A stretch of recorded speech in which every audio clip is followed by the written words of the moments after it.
Oke, selamat sore teman-teman. Sore apa malam? Sore ya. Saya mau cerita sedikit tentang piston Air-King. Ini piston barunya Air-King merek PIM di sini. Ini belum beredar di pasaran ya. Belum ada logonya juga. Saya dapat dari PIM, dapat 2 pieces gitu. Saya mau cerita bedanya di mana yang baru dengan yang lama. Bedanya di sini. Nah, ini yang baru, ini yang lama. Kita lihat dari sini ya. Jadi rok bagian exhaust ini lebih luas dibanding yang lama. Fungsinya apa? Jadi ceritanya gini. Ini sebenarnya saran saya udah lama ke PIM. Mungkin udah dari zaman apa nih ya? Zaman saya masih kerja di pabrik ban kalau nggak salah. Mungkin ada 10 tahun yang lalu ya.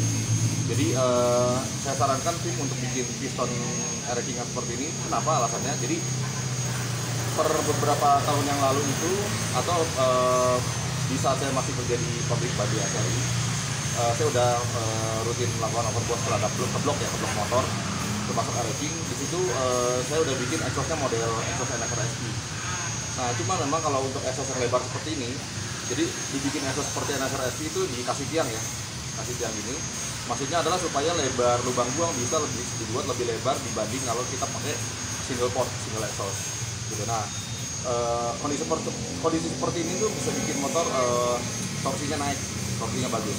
Cuma buruknya adalah kalau seandainya dia terlalu lebar, kalau nggak ada ring dia kan keluar ya, kalau nggak ada garis ini, tiang ini, ringnya akan keluar, akan mencelat dan nyangkut gitu ya, kira-kira gitu. Nah cuma buruknya adalah kalau seandainya lebar kayak gini, begitu dipasangkan dengan piston yang selendangnya atau kakinya sempit, luasan area tidak luas, nanti di saat dia naik turun dari TMA ke TMB itu akan ada masalah.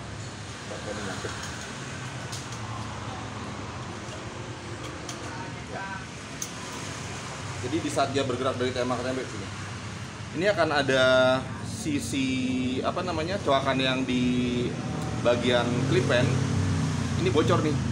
Ini akan menghubungkan antara transfer ke exhaust sehingga ada bahan bakar yang lolos ke sini gitu ya. Itu sayang, itu bisa nurunin torsi juga sebenarnya gitu. Nanti efek yang timbul sih biasanya kalau misalnya jokinya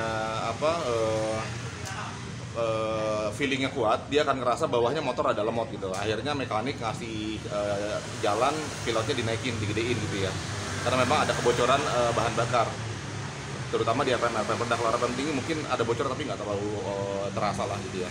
Nah makanya dibuatlah seperti ini oleh PIM. Nah ini ternyata di tahun 2025 ini diproses dan saya dikasih sampelnya untuk diminta review gitu ya. Nah ini belum launching, tapi rasanya ini jadi jalan bagi teman-teman yang hobi belum overbosan dengan varian exhaust yang lebar-lebar.